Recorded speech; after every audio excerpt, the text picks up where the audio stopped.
This example we got from the book, 6.3. We got a building roof here. So at point A is a pin support, point L is roller. And actually, this is pretty much similar to the one we have. And actually, we'll see, okay? Because you see, every time when you see a truss, you need to think about whether some joints satisfy that kind of two special cases. And of course, satisfied, that's fine. But if they happen to ask you what is the member force for that one, if you see, oh, this happen to be fitting into that one of two criteria, two special cases, you don't need to do the calculation. For example, if I say calculate force Jk, calculate force Jk, do you need to do the calculation? No. You can do the calculation, you still finally find 0. Because from joint K, there's 3 members connected, and 2 of them are in one direction, then the third one must be what? Must be equal 0. You may say, well, from joint J, I cannot see it. Of course, from joint J, you cannot see it, but it doesn't mean you cannot look at another side. You look at joint K, you get a conclusion, you get a member force, which is 0. Okay? Anyway, this problem doesn't ask you to calculate this. Let's go back to look at the question they ask you, right? So, with given this truss structure, we need to calculate force in 3 members only. Okay? We're not asking you to calculate all the members. If with this given problem, you are asked to calculate all the member forces, there's no option. There's no choice. You just have to use a method of joint to solve this problem. If they ask you to calculate all the member forces, okay? There's no option. Sometimes it's good. You don't need to think about it. Just use a method of joint to solve the problem. But it takes probably 1 hour at least, right? Okay, this time we only need to calculate the member forces FH. Where's FH? Here. FH, and then GH, and then GI. So these are the 3 member forces we are asked to calculate. Okay? So typically, if we're only asked to calculate a few, then you'd better think about the second method. It's called the method of sections, because this can, if it's successful, it can easily solve the problem. Okay? But sometimes it may not be successful. Okay? You have to try. Okay? But the first step in general is always to look at the entire structure and calculate all the reactions. Okay? So then we're going to plot the entire structure, and then we're going to cut point A, because that's a pin end. After we cut point A, we're going to give 2 reactions, because that's a pin. And then we're going to cut point L, or joint L. This is a roller, so then we gave another force. And then from the entire free body diagram, we can calculate these 3 unknowns, because we have 3 equations. This is step number 1. So let me just basically show you what we can do in step number 1. So this is the entire structure, or truss structure. Okay? We need to put all the forces, 1, 2, 3, 4, 5, 8. So 8 forces here. And then we cut at point A, then we gave 2 reactions. These reactions are called AX and AY. Now, you see, in accurate speaking, this is not called a free body diagram. Free body diagram should not show anything which is called supports. So in general, you need to erase this one. Okay, so even the authors sometimes can make mistakes. So you cut this joint L, cut it, and give reaction. It's called L. But do not plot this support. If you plot this support, you're not supposed to draw this force. The force is provided by the joint. Provided by the support. If you plot the support, in principle, you're not supposed to have the force. That's why I'm saying this is some kind of mistake. But anyway, don't worry. So let's say we have a force acting here. So this whole thing is called the free body diagram for the entire truss. Now we are collecting all the forces in x direction. Typically, I would like to start from this equation, right? So collect all the forces in x direction. Just look at all the forces in x direction. There's only one. If there's only one, that's called ax plus 0 equal to 0. So that's the first one. And obviously, you got ax. And this is what we call the backup, right? Because even though it's 0, who knows, maybe some disturbance, you have to use this one to make sure it's not moving. Now, we are collecting the second, we are making the second equation by collecting all the forces in y direction equals 0. So then we are having this ay, right, going up. So we put ay going up. We have L going up, so ay plus L. And now we are collecting all the forces in y direction, other 1, 1, 1, 1, 1, 5, and then 5, 5, 5. So 5, 5, 5, 15 plus 5, 20, right? So 20, but it's all going down, so that's going to be negative. So negative 20 plus L plus AY, and that's equals 0. That's the second equation. So leave it there. Now we need to find the moment equation. So we are going to collect the moment of all forces at a certain point. Which point you want to choose? Either choose point A or choose point L. It doesn't matter, but it's better not to choose some other point. Otherwise, you have two unknowns involved. So let's choose point A. If we choose point A, then what? If we choose point A, we just need to collect all the moment due to forces, right? So these two forces have no contribution. That's why you don't have the term due to these two. We have 1 kilonewton acting on point B. What is the moment of 1 kilonewton at point A? That's going to be 1 times the short distance. The short distance from A to this force line, which is 5. Well, sorry, not 5. 5, yes. 1, 2, 3, 4, 5, 6. 6. Totally 6 segments. 1, 2, 3, 4, 5, 6. So each one is 5. Okay, it is 5 inch. It is 5 meter, and total 30 meter, right? So this one is 5.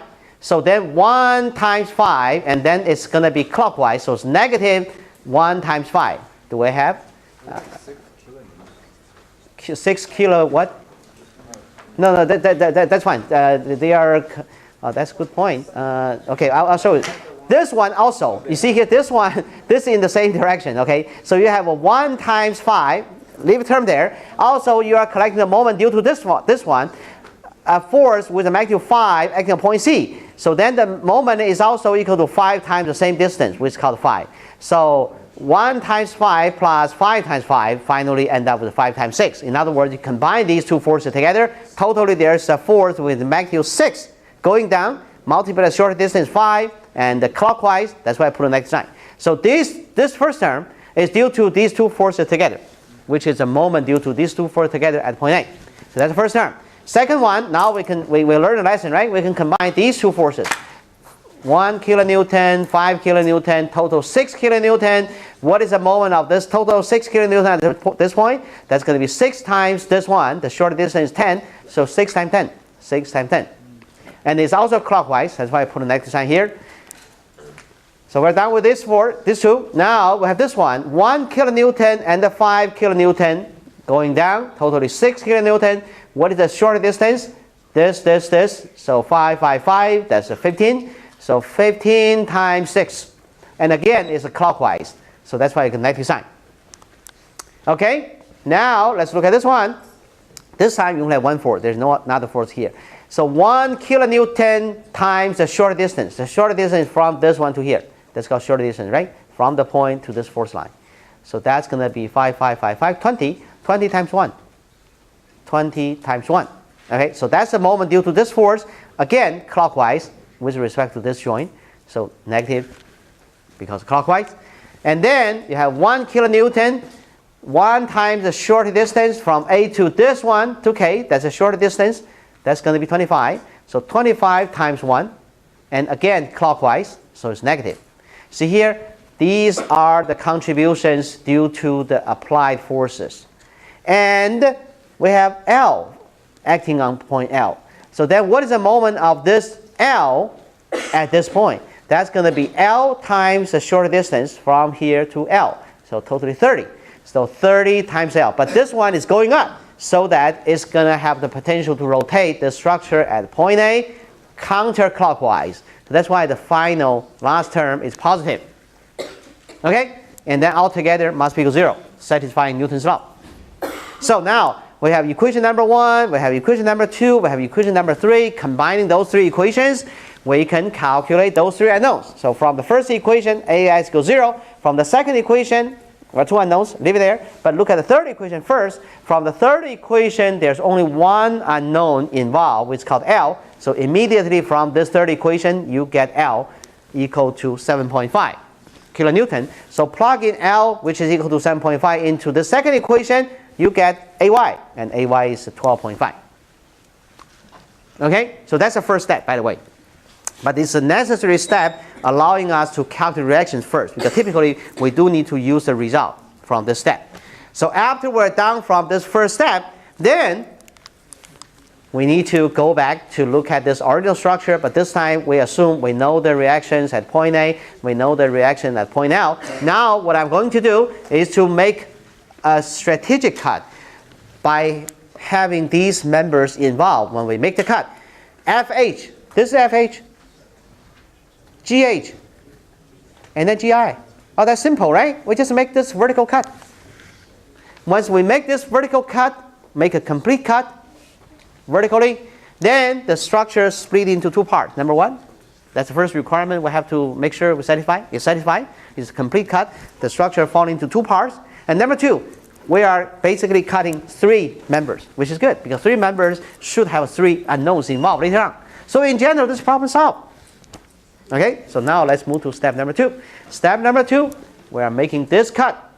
The reason we make this cut instead of here is because we're not interested in these members. We're only interested in these. So that's why we need to make this cut. Okay, so when we make this cut, the structure is split into two parts. And it's really up to us which part we want to choose. You can choose either one of these two parts. You can solve the problem. However, if you choose a simple part means with less forces involved. That can decrease the possibility for making mistakes because more forces, who knows, when you calculate the you calculate the moment, right? So when you make this cut, I would like to choose the right side this time because the right side we have less force involved. You can look at the left side. You can look at the left side. You can finally get the correct answer if you do it correctly. But there's many forces involved, right? So that's why I want to look at the right side this time. When I look at the right side, I need to first plot the remaining structure. So when I make this cut, look at the right side, so I need to plot this one first. Okay, I can plot a little bit more, that's fine, but let's say, assume we are cutting close to this. So first of all, you cut this one, you give one force, right? You give one force, it's called FH, because this is the member force due to member FH. So you cut in here, you gave this one. And then you continue to cut GH. When you cut GH, you give another force, it's called FGH. So FH, FGH are unknowns, but they are having one unknown each because the directions are given. Only the magnitude are called unknowns. Okay? Now you continue to cut this GI, then you give another force, it's called FGI. So the magnitude of this force is unknown, which is called FGI. And that once you look at the right side, you need to give all the existing forces acting on the right side of the structure. In other words, if there's a real force, 1 kilonewton acting on H, you have to put in here. There's another 1 kilonewton acting on point J, you have to put in here. Okay? And this is a reaction, you already calculated reaction, which is 7.5 from the previous step, right? 7.5. So that's why you need to put the 7.5 there at the point L. So this whole thing is what we call the free body diagram for the part of the structure. So with a given free body diagram, based on part of the structure, in general, two-dimensional problem, we should have three equations. In general, we should have three equations. And let's count how many unknowns we are having now. So we are basically having three unknowns, right? FH, FGH, and FGI. See, three unknowns. In general, we have three equations. So the problem is solved. But it's a matter of how we're going to solve the problem. Okay, so typically, at least you need to know this problem can be solved by applying those three equations. So typically what I do is I'm going to collect all the forces in x direction, which is the summation of fx equal to 0. That's the first equation. And then I'm going to collect all the forces in y direction, and set equals 0. That's the second equation. And the third equation is the moment equation. You can take a moment at this point H, you can take a moment at point I, you can take a moment at point J, point K, point L, any point you like, you get a third equation. Combining those three equations, in general, you can have this problem solved. Okay, and it's not that difficult.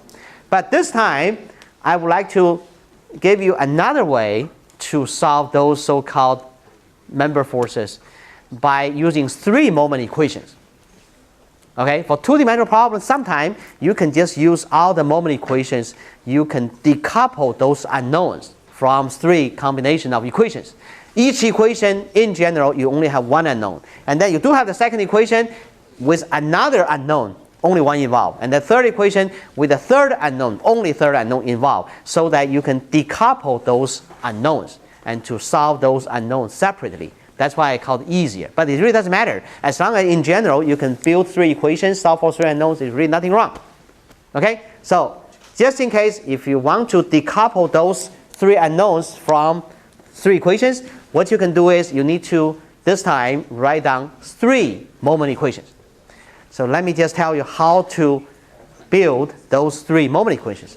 Number 1, you just need to use a moment at a certain point you want to choose. Typically, I already told you the trick. You want to choose a point so that there's more unknowns going through that point. Okay? Typically, we have 3 unknowns, right? So very easily, you can think about point H. So you want to take a moment at point H. The reason is these 2 unknowns are going through point H. Right? So these 2 unknowns will not be involved with this equation. That's very simple. Okay? Now let's do it. Let's collect all the moment at point H equal to 0. So first of all, FH will not be involved because the distance equals 0. FGH will not be involved. And not only that, this force is not involved because this given force is also going through this point, right? So we don't need to worry about these 3 contributions from these 3 forces into this equation. Now, let's look at this one. You have an unknown which is called the FGI. So FGI, what is the moment of this FGI at point H? That's going to be FGI, where's FGI? FGI times the short distance. What is the short distance? From H to this force line. This is the force line. H to this, which is 5.33. You may say, how do we get this one? You have to go back to look at the original picture. Our original picture from here to here is 8. But this is the 1/3, 1/3, 1/3. So basically, you can count this one divided by this, right? This one, the similarity among all the parallel lines, right? So this one divided by this should be equal to this divided by total. So if this is 2, this is 3. So this is 2/3 of this one based on geometry. Okay? So then we have total is 8. 8 times 2/3, you get 5.33. So this is the short distance due to this force. So that's why you have FGI times 5.33, which is here. So this is a moment of this force about this point. Now we need to decide whether we need to put a positive sign or negative sign in front of that term. Okay? You hold this point. If you are taking a moment at this point, you hold this point, fix this point. So this force will have the potential to rotate this body clockwise. Okay? So then you put a negative sign here. Okay? So we're done with this term. Now, let's go to this term. What is the moment of this force at this point? Well, 1 times the short distance. Short distance is this one. From this point to the force line. This one is same thing with this one, which is given at 5. So that's why 1 times 5. So 1 times 5 should be the moment of this force about this point. And also, this is going to be clockwise. That's why I put a negative sign here. Okay? Finally, you have this one, the reaction, 7.5. 7.5 times the short distance, which is this, or called this, 10. So 7.5 times 10, that should be the moment of this force about the point 8. And no other forces. If no other forces, you can conclude by saying equal to 0. Now look at this equation. There's only one unknown involved, which is FGI. Immediately, you get FGI equal to 13.13. And not only that, this is positive. You calculate it, right? You do the math, you get a positive 13.13. What does that mean? That means the assumption you made before. Because when you make this cut, right, you do not know this FGI is tension or compression. You do not know it. You assume it's in tension. That's why it's leaving the joint. So you assume it's tension, and the final result you got is positive. Then you write down the magnitude, which is again the 13.13, and don't forget the unit, kilonewton. But finally, you need to write T, and normally I put a parenthesis T. That indicates in tension. The first letter tension is T, indicating it's in tension. So in other words, this member is in tension. Okay, so we're done with this one, but there are 2 more we need to calculate. We need to calculate this one. We need to calculate this one. Now, let me ask you, instead of using these 2 force equations, can you find another point? Let me simply ask you. Now, let's say our strategy now is to calculate this F. Well, our strategy is to, let's say we calculate this one first. We got this one, right? Now, let's say if we are trying to calculate FGH using moment equation, which point we want to choose? The imaginary point. No. Again, let me change my. I'm interested in calculating this one. I'm interested in calculating this one. But in general, there are three unknowns, right? I want to use a moment equation by picking a point. If I'm interested in calculating this one, I want to pick a point so that the other two unknowns will go through that point. Point out, okay? So because this force is going through this way, and this force going through this way, you have a common point. It's called joint L. If you are taking moment at joint L, this force will not be involved. This force will not be involved. That's why you can easily calculate the third one. So now let's go to where's the third? This one equation. Okay. So this equation allows us to calculate FGH. Okay. If you don't like this one, that's fine. Just assume you still have this one here. Now, by taking the moment at L, then what? You need to have the contribution from this one that's equal to 0 because it's going through this point. This one going through this point. This one going through this point. So you only need to calculate this one, and this force. So let's do one by one. What is the moment of this 1 kilonewton at point L? That's going to be 1 times the short distance is 10. 1 times 10. Where's the 1 times 10? 1 times 10. And this one is going to be counterclockwise, right? So that's why you put a positive sign in front. So this is the moment due to this force at joint L. Number one. Number two, this force. What is the moment of this force at point L? So then there's 1 times 5. 1 times 5. And also counterclockwise. So 1 times 5. So these are the first two terms due to these two forces, applied forces. Okay? Now, we are calculating the moment of this FGH at point L. So then it's F times D, right? F is simple. That's called FGH. What is D?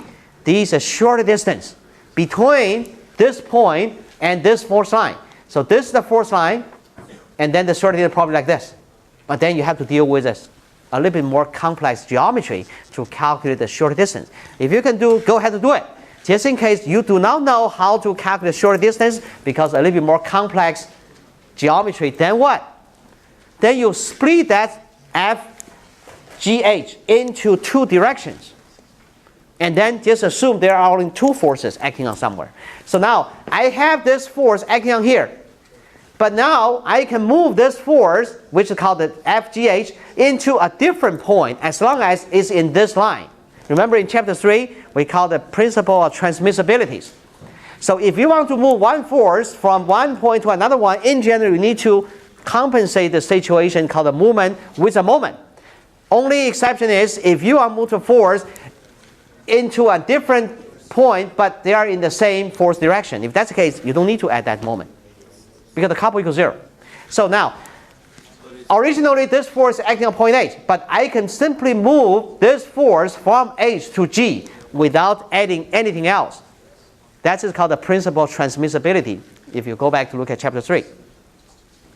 If I'm moving this force to a different point, then I have to add a moment. But I'm not moving that. I'm basically moving this force from H to point G.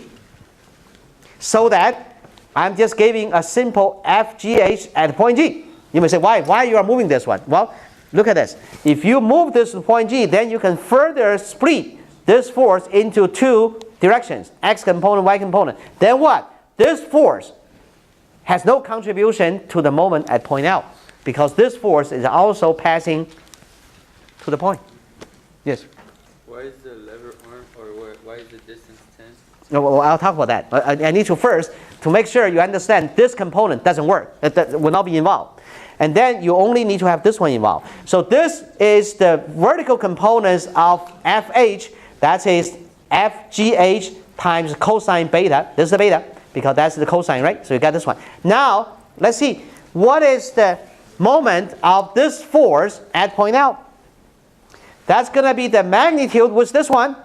I write this one. This is the magnitude, because it's Y component. Multiply the short distance.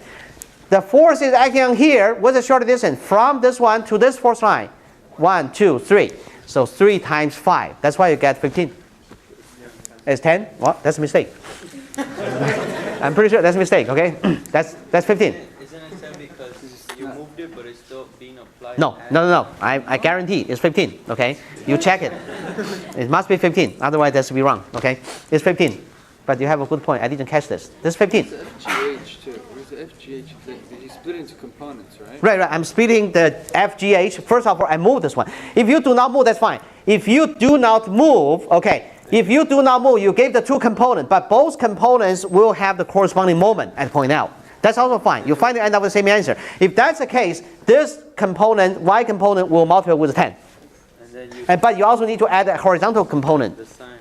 Right, that's a sine times this one. What is this one? 5.33, right? Yeah. 5.33, and this is gonna be counterclockwise as well. Yes, but I'm pretty sure if you move to here, that must be 15. I'm 100% sure this is a mistake. Okay, so it's not 10, it's 15. Okay, then from this equation you get FGH solved because this equation only has this one unknown involved. And then once you solve it, you find out what? You find it's going to be negative 1.371. So I'm hoping this is a typo so that they are calculating this one still based on 15. You can double check. Okay? So let's say this is correct. Negative means what? That means this force, FGH, is in fact in compression. So if it's in compression, your conclusion should be this. And by the way, I really encourage you to box your final answer because this is quite complicated, right? So box your final answer so that the grader knows what's your final answer first. And then they're going to go back to check your procedures. So still write positive. Although it's negative here, you still need to write positive because this indicates the magnitude. The magnitude of force is always positive. So that's why, forget about this negative sign. It's 1.371 kilonewton. But then you need to have parentheses with a capital C there to indicate it's in compression.